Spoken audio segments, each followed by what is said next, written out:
राधिका बच्चों को स्कूल से छुट्टी के वक्त घर लेकर आ रही थी, पर उसकी आंखों में आंसू थे। अब क्या करूं? बच्चों की फीस अगले 15 दिन तक नहीं भरी तो बच्चों का नाम स्कूल से काट देंगे।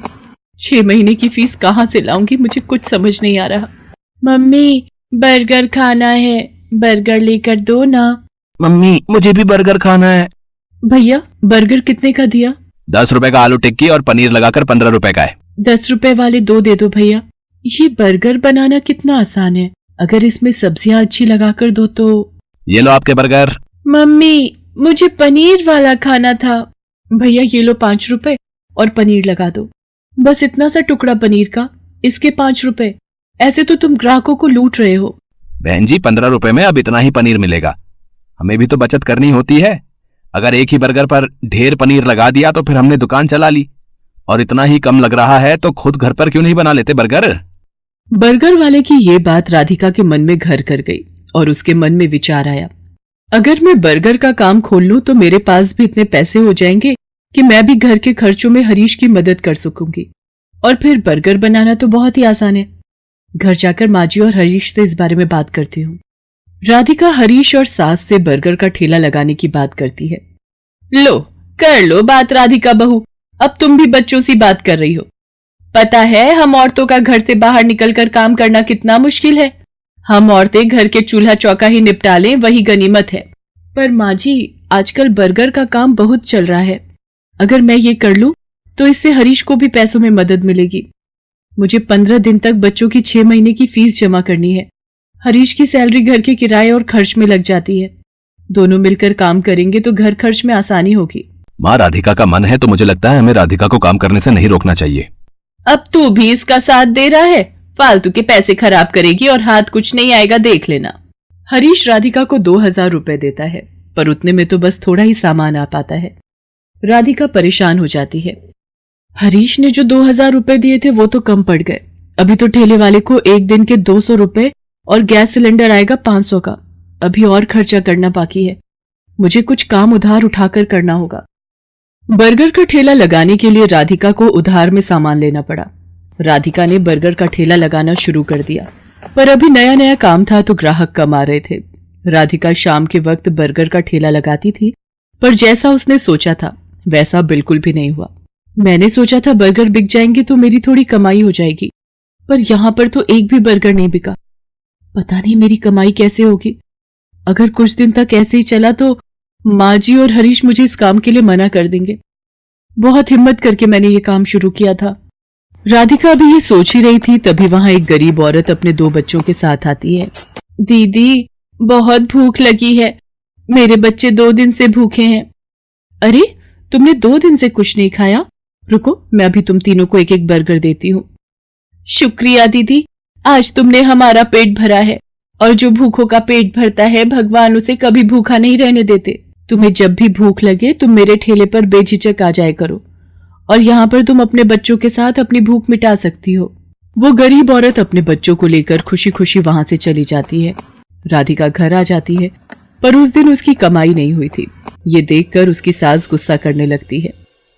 लो, मैंने तो पहले ही मना किया था कि ये चोचले पालने की जरूरत नहीं है। पिछले 3 दिन से मुश्किल से 100 रुपए कमाकर घर आ रही है और सामान लगा लेती है 2 से 3 हजार रुपए का रोजाना का। अब रोटी सब्जी तो बनेगी नहीं। हम सब ये बर्गर खाकर पेट भर लेते हैं। क्यों, अब तो तू खुश है ना अपना नुकसान करके? माँ जी, मैं कोशिश कर रही हूँ ना, और मुझे विश्वास है एक दिन मुझे अपने काम में सफलता जरूर मिलेगी। राधिका अगले दिन ठेले वाले से ठेला किराए पर लेने के लिए जाती है तो वो उसे मना कर देता है। देखो बहन जी, मैं पिछले 4 दिन से तुम्हें उधार पर ठेला दे रहा हूँ है। 200 रुपए रोज का किराया है, बस आज के लिए और उधार दे रहा हूँ। अगर तुमने कल सुबह तक मेरे ठेले के किराए के 1000 रुपए नहीं दिए तो मैं किराए पर तुम्हें ठेला नहीं दूंगा। अब क्या करूं? हरीश से मांगूंगी तो वो मुझे इस काम को बंद करने के लिए कह देंगे, और माँ जी तो पहले ही मेरे काम के खिलाफ हैं। पर मुझे अपने बच्चों के लिए पैसे जोड़ने हैं। हे भगवान, मेरी मदद करो। राधिका भगवान से प्रार्थना करती है कि उसके ठेले पर ग्राहक आ जाए। तभी नमस्ते जी, मैं पीछे वाली गली में बर्गर की एक दुकान चलाता हूँ। यहाँ से गुजरते हुए 2 दिन पहले मैंने आपको ये बर्गर का ठेला लगाते हुए देखा था। मुझे 15 दिन पहले एक अनाथ आश्रम के लिए बर्गर का ऑर्डर मिला था, पर 10 दिन पहले एक हादसे में मेरी सीधे हाथ की हड्डी टूट गई, जिसके कारण मैंने अभी बर्गर बनाने का काम रोका हुआ है। पर मैं ऑर्डर के पैसे ले चुका था, इसलिए मैं वहां मना भी नहीं कर सकता। अगर आप उस ऑर्डर के बर्गर बना सकें तो मेरी बहुत मदद हो जाएगी। मैं आपको इसके लिए अच्छे पैसे दूंगा। जी मैं जरूर करूंगी। आप मुझे बता दीजिए कितने बर्गर बनाने हैं। शाम को 4 बजे ही वहां पहुंचना है। जिन्होंने मुझे ऑर्डर दिया है उनके बच्चे का जन्मदिन है, वो अनाथ आश्रम 4 बजे पहुंच जाएंगे। वैसे मैं आपके साथ अपने एक आदमी को काम पर लगा देता हूं जो आपकी इस काम में मदद करेगा। ये 5,000 रुपए आप एडवांस रखो, बाकी के पैसे मैं आपको काम खत्म होने के बाद शाम को दे दूंगा, ठीक है? वो व्यक्ति मानो राधिका के लिए भगवान का रूप बनकर आया था। राधिका की सारी परेशानियां दूर हो जाती हैं। वो अपने उधार के पैसे भी चुका देती है और बच्चों के स्कूल की फीस भी जमा कर देती है। उस व्यक्ति को राधिका का काम इतना पसंद आता है कि वो राधिका के साथ पार्टनरशिप में काम करने लगता है। राधिका अब एक बर्गर की दुकान चलाती थी। राधिका की मेहनत और हिम्मत देखकर उसकी सास और हरीश बहुत खुश थे।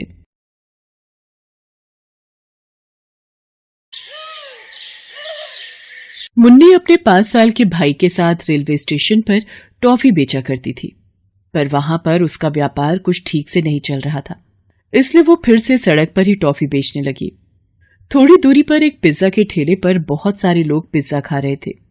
मुन्नी ने ये देखकर, भला यहाँ इतने सारे लोग बैठकर क्या खा रहे हैं, ये क्या है? ये सोचकर मुन्नी उससे पिज्जा खरीदकर खाने लगी। उसे वो बहुत स्वादिष्ट लगा।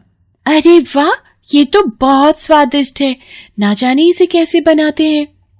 ऐसा सोचते हुए अपने भाई को भी खिलाकर वो वहां से घर चली जाती है। अगली सुबह भाई ने अपनी बहन से खाना मांगा, तब मुन्नी उससे कहती है, रुक जा मेरे भाई, तेरे लिए ही तो खाना बना रही हूँ। फिर उसने अपने भाई को खाना खिलाया और खाते खाते सोचने लगी, मुझे जल्द से जल्द कोई और काम ढूंढना होगा, इस काम से तो कोई फायदा नहीं हो रहा, कुछ करना होगा। वो ये सोच ही रही थी कि अचानक उसे कल खाया हुआ पिज्जा याद आया। मुझे ये पता लगाना होगा कि वो कैसे बनाते हैं और मुझे खुद बनाना होगा। वो ये सोचकर भाई को साथ में लेती है और पिज्जा बनाने वाले के पास जाती है। अंकल, आप ये पिज्जा कैसे बनाते हो, मुझे बताओगे आप? अगर मेरी मदद करोगे तो मैं भी बनाकर बेचना चाहती हूँ। उसके ऐसा पूछने पर आदमी ने कहा, अच्छा, तो तुम मेरी बराबरी करना चाहती हो? सुबह सुबह दिमाग खराब करके रखा है, जाओ यहाँ से। उसने उसे फटकार कर दूर जाने को कहा। ऐसी बात नहीं है, एक बार मेरी बात तो सुनिए। वो ऐसा कह ही रही थी पर उसने धक्का मार दिया। इतने में वहां से गुजर रही एक औरत ने उसे देखा। अरे क्या हुआ बेटा? और आप इस तरह बच्चे को क्यों ढकेल रहे हैं? उसके पूछने पर उस आदमी ने सारी बातें उसे बता दी। तब उस औरत ने कहा, आप भी हद कर रहे हैं, वो लड़की अपना गुजारा करने के लिए ही आपसे मदद मांग रही है, पर आप छी। उस दुकानदार को डांटकर वो औरत उस लड़की को लेकर दूर कहीं जाती है और उससे कहती है, बेटा क्या तुम्हारे इस दुनिया में कोई नहीं है? और ये लड़का किसका है? ये मेरा भाई है और हमारे माँ और बाबूजी का हाल ही में देहांत हो गया था।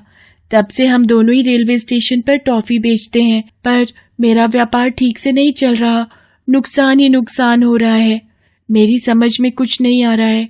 बस कल मैंने ये देखा था, यहाँ बहुत लोग पिज्जा खा रहे थे, इसीलिए पिज्जा बनाने की विधि जान रही थी, पर वो मुझे डांट रहे हैं।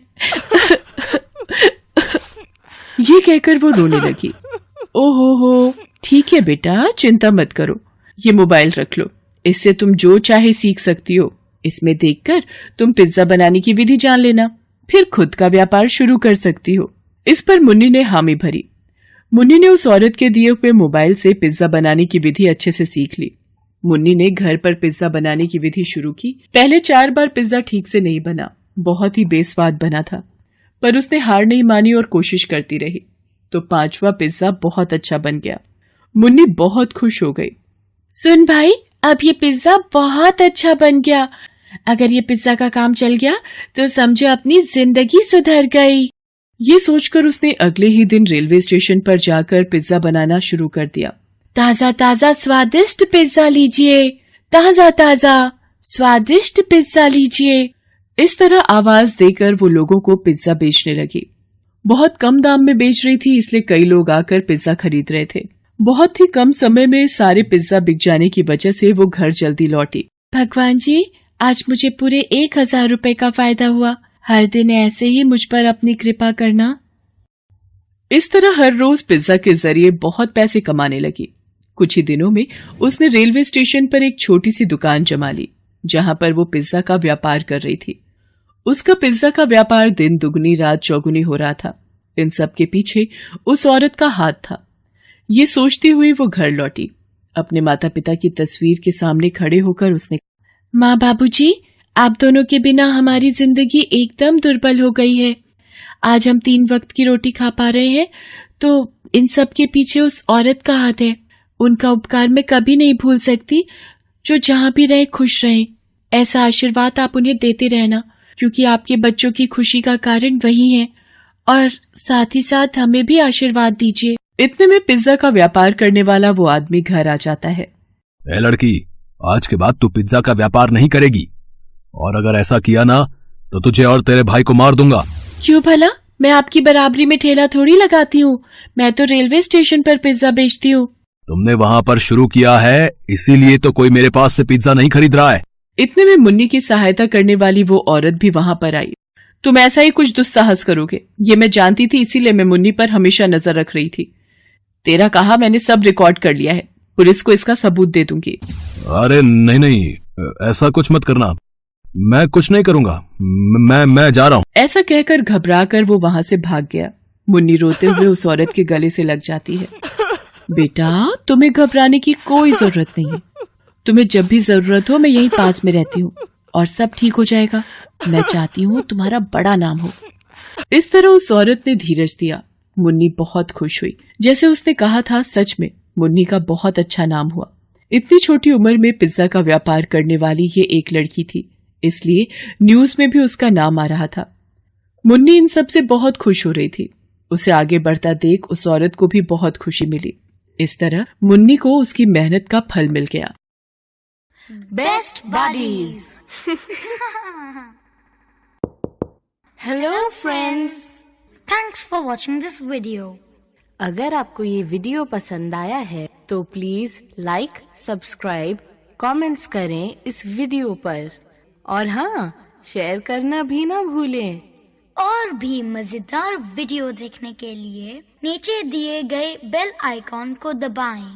देखते रहिए बेस्ट बडीज।